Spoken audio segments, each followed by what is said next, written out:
On a summer night in 1988, an 8-year-old girl and her mother were at a neighborhood laundromat near their home, sitting together and talking while their first load of laundry finished.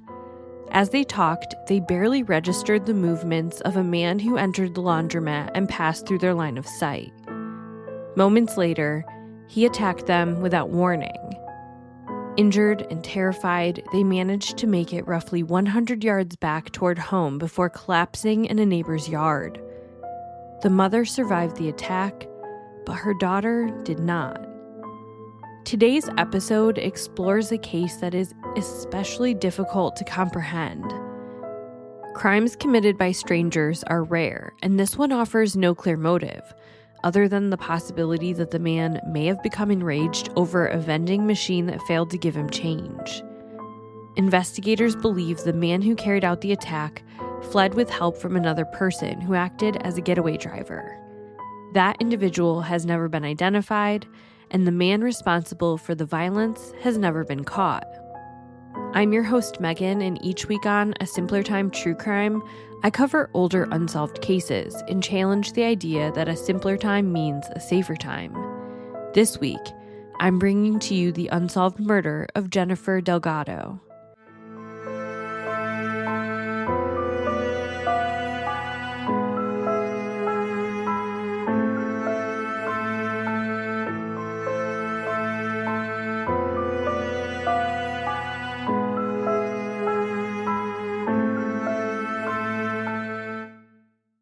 Before we get started, I want to apologize. I am sick this week, and by the time I went to put this episode together to record, I sounded very stuffy, so bear with me today. I know it's not my usual voice, and I'm very nasally.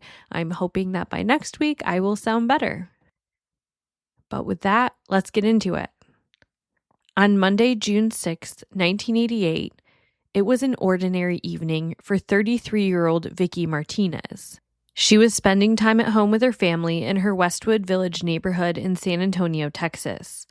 Westwood Village is a residential neighborhood with modest single-family homes, a distinct cultural vibe, and close proximity to Lackland Air Force Base.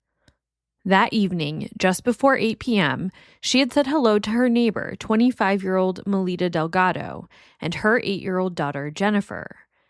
They were on their way over to the laundromat. The Delgado family lived in a home in the 200 block of West Oak Road in San Antonio, and they lived less than 100 yards away from the local public coin-operated laundry center. Everything seemed as you'd expect until just a short while later, at around 8:08 p.m., when she heard screams. Suddenly, Vicky saw the two of them stumbling back, both clutching their abdomens. What happens next varies slightly depending on who's telling it, and honestly, that makes sense. Traumatic moments don't get stored neatly in the brain, and small details like order and timing can blur. According to Vicky, she and her daughter Martha, who regularly played with 8-year-old Jennifer, ran outside when they heard them coming. From my best attempt at piecing the different accounts together, it appears that Jennifer and Melita both independently made their way toward the Martinez yard. Vicky recalled that Jennifer said to her daughter Martha something along the lines of, "Look, Martha, look what I've got," or "Look what they've done," while holding her stomach. She was standing near a tree when she suddenly collapsed to her knees. At around the same time, Jennifer's father, 27-year-old Roger Delgado, ran toward his daughter after hearing her call out. Some accounts say Melita held Jennifer briefly before collapsing herself, and others suggest she may have carried Jennifer part of the way before she could no longer go on. Vicky called 911 and brought a towel out to wrap around Jennifer and her wound.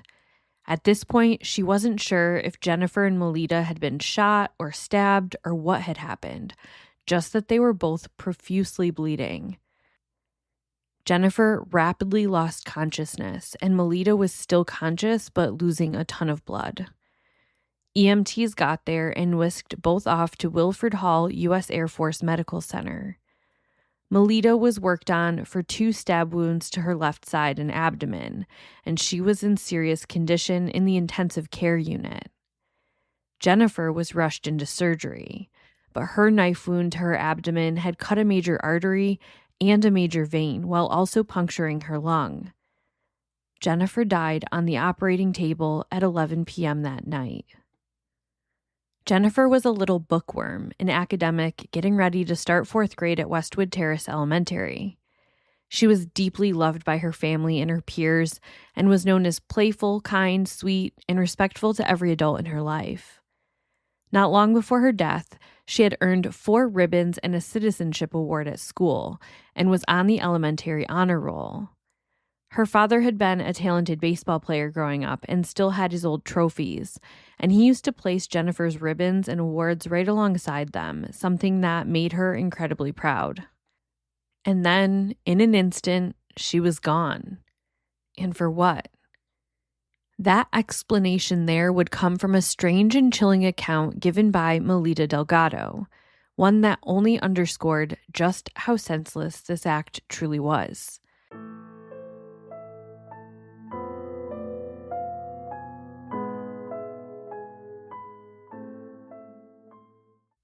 So that night, Melita and Jennifer decided to go get some laundry done. Well, Melita did at least. But just before she left, Jennifer decided to come along. She liked going to the laundromat with her mom. It was a bit of a special one-on-one time, and as the oldest of 3, those moments didn't always come easily with 2 younger siblings at home. Melita later told reporters that Jennifer liked folding the laundry, and she liked taking care of her dresses, which she wore often. That evening, the 2 walked the short distance to the laundromat and put their first load into the machine. They bought a couple of soft drinks and sat sipping them while Jennifer excitedly talked about the weeks ahead. She was looking forward to spending time with her grandparents in Cotulla, Texas, about an hour and a half away. Now at that point, Jennifer and Melita were the only 2 people inside the laundromat. It was getting late, but there was still daylight. Melita's husband preferred that they go during daylight hours when possible, simply because he felt it was safer. They'd only been there a few minutes when a young man walked in. He didn't make eye contact or exchange any small talk, even though he passed directly by them from the front entrance. Instead, he went straight to the bathroom. He didn't close the door all the way, which struck Melita as odd. Her instincts kicked in, and as she continued talking with Jennifer, she kept the man in her peripheral vision. At one point, she couldn't tell whether he was watching them through the partially open door or if he was watching the back entrance. She tried not to make it obvious that she was looking at him. A few minutes later, the man came out of the bathroom and walked over to the soda vending machine, inserting 50 cents. He pressed the button, but the drink never dispensed. According to Melita, he immediately flew into a rage, kicking and shaking the machine. Then, without warning, she felt him beside her and felt a sharp object plunge into her body. She believed it may have been a switchblade, but she couldn't be certain. Jennifer's eyes widened, and Melita told her to run home. But before Jennifer could even stand up from the chair, the man stabbed her as well. The attacker then fled out of the back door into a waiting car, which sped away. Frightened and hurt, Melita and Jennifer ran back toward home, and from there, the rest unfolded. The Delgado's other 2 children, 6-year-old Dora D. and 18-month-old Roger Jr., went to stay with Melita's parents. Melita's husband Roger remained by her bedside, comforting his wife and willing her to recover. It took a day or 2 for Melita to be stable enough to hear the news. Roger later said he didn't want to tell her. He couldn't stand the thought of watching her heartbreak all over again, but he knew he had to. The loss crushed them both. They couldn't understand why anyone would want to attack them. They had no enemies. Melita was a stay-at-home mom. Roger was a blue-collar worker. They had moved to the area from Cotulla years earlier. They'd built their life there, made friends with neighbors, settled into routines, and lived what most people would describe as a quiet and ordinary life. Once she was able, Melita provided police with a description of the attacker and said she had never seen him before. She described him as Hispanic, possibly in his late teens or early 20s, around 5'2" to 5'4", with a slender build, a large nose, and shoulder-length black hair. He was clean-shaven and was wearing a floral Hawaiian-style shirt. As I mentioned earlier, there was no one else inside the laundromat that night, but a teenager who was outside in the plaza did witness the man jump into a waiting getaway car. It was described as a gray two-door sedan.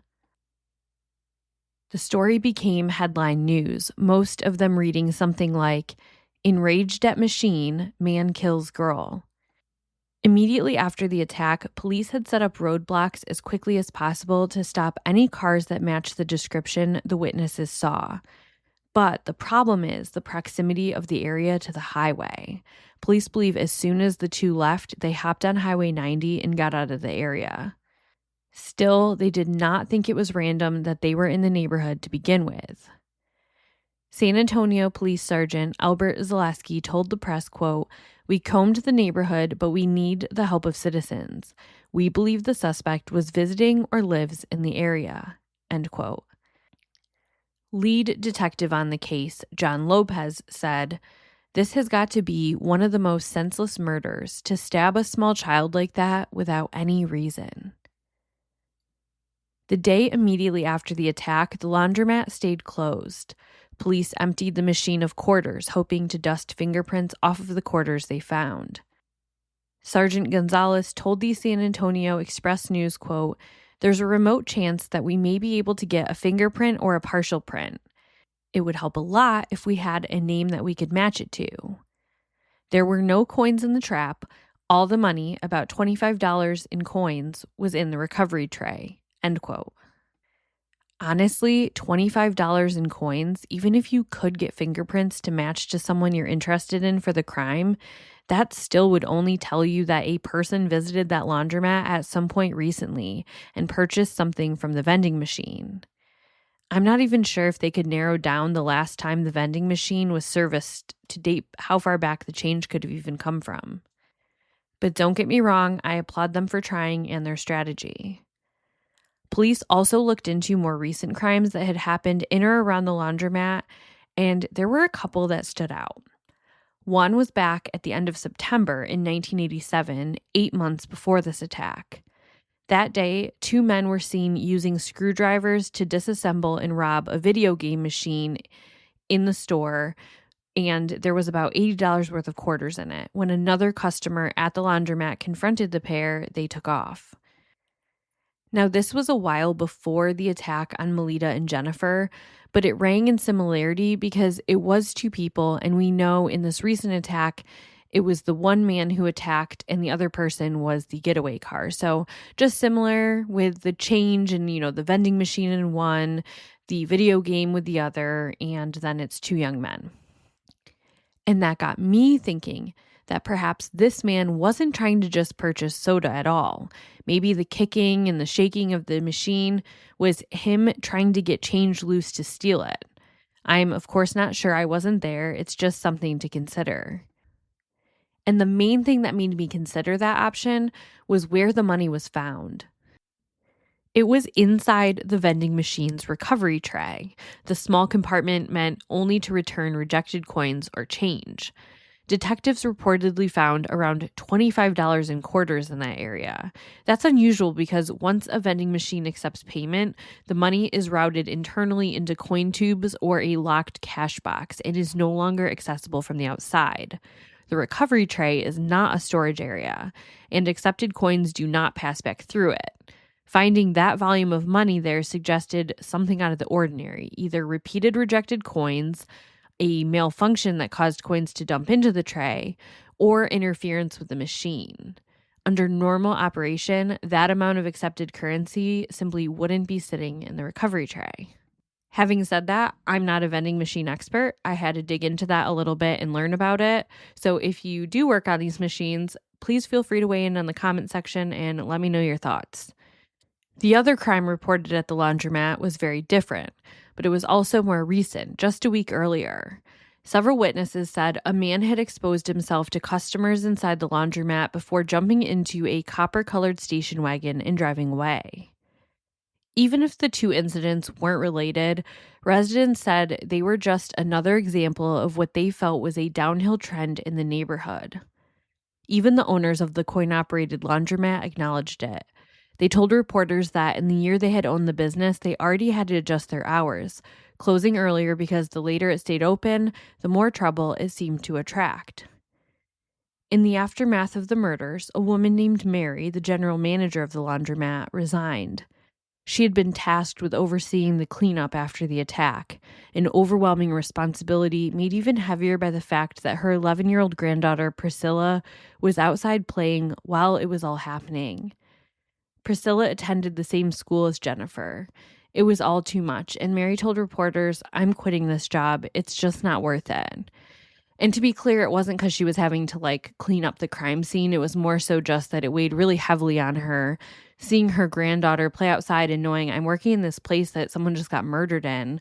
Her own kids and grandkids were telling her that, it's just not safe for you to work there. Melita was discharged from the hospital on Thursday morning and went to stay with family. She couldn't bring herself to return home, where the trauma of that night would have been in view every moment of every day. That Thursday evening, a rosary prayer was held for Jennifer at the funeral home, and her funeral followed the next morning, marked by an elaborate Catholic Mass. Melita, still recovering physically, found parts of the service overwhelming. She and her husband clung to each other in their shared grief. The tight-knit community showed up in force. Volunteers brought fried chicken sandwiches, potato salad, bread, soft drinks, and cookies, enough to feed 200 people. But nearly 500 mourners attended. The man presiding over the service said of Jennifer, "I ask the parents of all little children to enjoy every day of life of your child. Children can be problems, but such an innocence and beauty shines out of their eyes. Jennifer is looking down from heaven now, and she is saying, 'Mommy and Daddy, please don't cry. I am in the joy of heaven.'" For her unknown killer, the priest asked God to have mercy on anyone who would violate the rights of a child. As the congregation sang Immaculate Mary and Ave Maria, the service drew to a close, and those closest to Jennifer were left wondering what came next. Behind the scenes, detectives continued working. They recanvassed the area and followed up with new witnesses, though they would not say what, if any, forensic evidence they had recovered. There were some bloody shoe prints, and we know that there was at least those of Jennifer and Melita, and those painted the story of their terrifying movements after the attack. It's unclear if law enforcement was able to get any bloody shoe prints of the perpetrator. What they did have, however, was a new strategy they hoped might finally get people talking.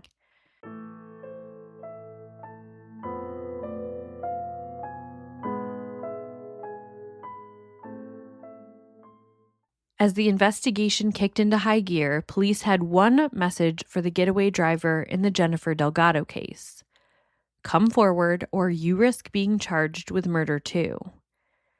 Lieutenant Albert Ortiz told the San Antonio Express News, quote, "In our estimation, the driver would be better off coming forward." Under Texas law, the driver, though not actually involved in the attack, can be charged with murder, the officers said, and I don't know if that's still the case today, but it was at least in 1988. Ortiz also gave this unknown getaway driver the benefit of the doubt, saying, "If he was unknowingly involved, he should come forth. We're investigating it like he is part of the crime," end quote. But that pressure didn't really amount to anything. By late June, a few weeks after the murder, San Antonio police released a composite sketch, and I'll have that on the Instagram at SimplerTimeCrimePod. The first rendition is a little rough. In the 1980s, police often used a tool called Identikit to create composite sketches of suspects. Rather than drawing a face from scratch, investigators worked with witnesses using a physical kit made up of transparent sheets, each showing a single facial feature: eyes, noses, mouths, hairlines that could be layered together. And the result was less of a true portrait and more of a rough approximation, built from a limited set of pre-made features. Because the options were pretty generic and witness memory was often shaped by stress or trauma, many identikit composites ended up depicting a broad type of person rather than a distinct individual. And so these images were useful for generating leads, but they were imprecise and could easily resemble large numbers of people. And that's exactly how this one was. So they reworked it and worked with forensic sketch artists to hone in on some distinct features. And once the sketch was released, the leads began pouring in. Lieutenant Ortiz said, quote, "The Homicide Bureau has followed up on all the leads and we're at a standstill. When we start releasing a sketch, you know we're getting pretty desperate. Right now, we're hoping this will drum up a few leads. We're asking any person who may have information on this or might think they know this person to call Crime Stoppers." He explained that early on, 5 detectives were assigned to field tips, handling roughly 100 calls. As weeks passed, the volume slowed, but he anticipated it would pick up again, and it did. So many new calls came in that 2 additional officers had to be assigned just to field and investigate them. Within those tips, a common thread began to emerge. Several people in the neighborhood said the composite sketch resembled a man who lived nearby with another man. Both were believed to be Hispanic and in their early 20s, and according to neighbors, they moved out shortly after the attack. They reportedly returned only once under the cover of night to collect their belongings. Adding to the suspicion, a vehicle matching the description of the suspected getaway car had been parked in front of the home for several days before eventually being towed away. After that, the house sat vacant. On its face, it seemed like a promising lead, but investigators later said that they located the 2 men and ruled them out. They never explained how. What they did say was that at the time, they evaluated tips by looking for resemblance to the composite and for any criminal history. That makes sense, but it also leaves room for uncertainty. If the suspect was a young adult, this could have been his first offense. Taken together with timing, the sudden move, and the vehicle, it's understandable why this lead drew attention. So I want to be transparent. While police did state these men were eliminated as suspects, they have never shared the basis for that determination, and my skepticism lingers. But of course, I trust that police did not just say, well, they have no criminal history, and so that's what I'm going to use to rule them out. I do think that's how they were tabling people, but with someone that was this strong of a suspect, I think they would have dug in a little bit more. So I trust that they did. I just feel a little bit unsure about it because they've never said exactly how. Investigators said they initially identified around 17 suspects, narrowing that list to 3 prime suspects, all of whom were said to have alibis. Again, those alibis were never made public, so all anyone outside the investigation can do is take their word for it.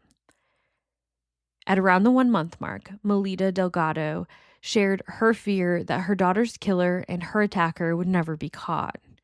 She said she had constant flashbacks and nightmares, and that she couldn't sleep alone, that her brother would sleep on a cot in her bedroom to help her feel at ease. At the same time, her husband was traveling between San Antonio and Cotulla for work all week, and within a couple of months, it caught up with all of them. The whole family just relocated back to Cotulla together, and the memories were just too painful sitting in their old neighborhood.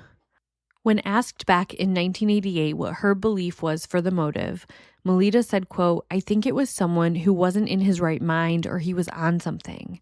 What kind of a person would do this to an 8-year-old? Every day I think about this. We keep to ourselves and we never go out. We don't have any enemies in San Antonio. Why would anyone do this?" Although she had never seen the man previously, she was confident that she would recognize him if she saw him again. Melita even underwent hypnosis to see if she remembered any further details, but that was a dead end. And just as quickly as the leads started, they faded away. Jennifer's case would occasionally get mentioned when talking about other cold cases in the area, especially of children. Lieutenant Ortiz, the commander of the homicide unit, would step away from the homicide unit in February of '92, citing Jennifer's case along with the unsolved abductions and murders of Heidi Seaman and Erica Botello in 1990 as the 3 cases that haunted him the most. I'll link some information about their cases in either my show notes or on Instagram. And in the years since, there has been very little movement. But there have been some glimmers of hope. One of Jennifer's old classmates, a man named Christopher Palmer, decided to honor his classmate, and he has in a big way. In 2001, he organized a candlelight vigil with his former classmates, honoring Jennifer in front of the laundromat where she lost her life, a place that is a new business now. In 2021, he raised funds for a Jennifer Sue Delgado memorial plaque in their old school. The following year, he raised funds to establish 2 memorial designation signs placed on the street where Jennifer was killed. A section of West Rock Drive is now known as the Jennifer Sue Delgado Memorial Way. In 2021, he also established a nonprofit in Jennifer's name. It's called the Jennifer Sue Delgado Foundation, and it's a registered 501(c)(3). I donated to this cause, and I'll have the link in the show notes if you'd like to as well. Part of what the nonprofit does is something called Books for Broncos, which purchases a book for all students in Westwood Terrace Elementary. There's also a Jennifer Sue Delgado scholarship. I think it's amazing what he's doing, and not only is he running the nonprofit, he actively works to keep her case out there. I wonder a lot about what came of this person who committed the crime. Has he committed other crimes? Has he continued to escalate? One observation I had about this case is that almost all accounts focus on him reacting out of anger about a vending machine. But is it possible that that was all a ruse? I think it was odd the way he first went into the bathroom and left the door ajar, and that Melita felt like maybe he was watching them. Was the vending machine just buying him time to hype himself up for the real reason he was there? The brazen attack? I don't know. Jennifer's family has largely stepped away from the public light, but that doesn't mean that they don't still hope that her case will get solved. So here is my plea to the getaway driver. If you're listening to this and you were the person who helped him get away that night, I want to speak directly to you. Investigators believe you were there, that you were the one behind the wheel, but they don't know why, and neither do we. Maybe you didn't know what he was about to do. Maybe you thought you were just giving someone a ride. Maybe when he came running back, panicked, covered in blood, you froze. Maybe you were scared. Maybe you were young. Maybe there was a power imbalance. Maybe the person you were with was older, more controlling, more dangerous than you realized in that moment. Maybe your first thought wasn't justice, it was survival, getting away, not going to jail, not being tied to something that you never imagined would end with an 8-year-old girl dead. But that was 38 years ago. That's well over half a lifetime to carry this, half a lifetime of knowing exactly what happened next and exactly what never happened at all. No arrest, no accountability, no answers for a family who lost a child and never got to see her grow up. You don't have to protect him anymore, and you don't have to protect the version of yourself who made a terrified choice in the dark. Coming forward now wouldn't erase what happened, but it could finally stop it from continuing. Because this crime didn't end that night.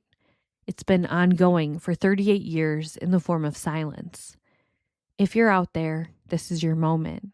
You're not beyond redemption, and you are the missing piece. It's time to come forward. If you have any information on the murder of Jennifer Delgado, please contact the San Antonio Police Department Cold Case Tip Line at 210-207-7401. You can also contact Crime Stoppers at 210-224-STOP. This has been another episode of A Simpler Time True Crime. If you appreciate the work I'm doing, please leave a 5-star review and tell the podcast to a friend. If you wish to support the show monetarily, I have a Spreaker Supporters Club where you can listen to episodes ad-free when you're logged into the Spreaker app. I will also be releasing more bonus episodes. If you have a case suggestion, please contact me on Instagram or via email at simplertimecrimepod@gmail.com. As always, thank you so much for listening, and I'll be back next Monday. And a special thank you again for putting up with me and my stuffy nose today.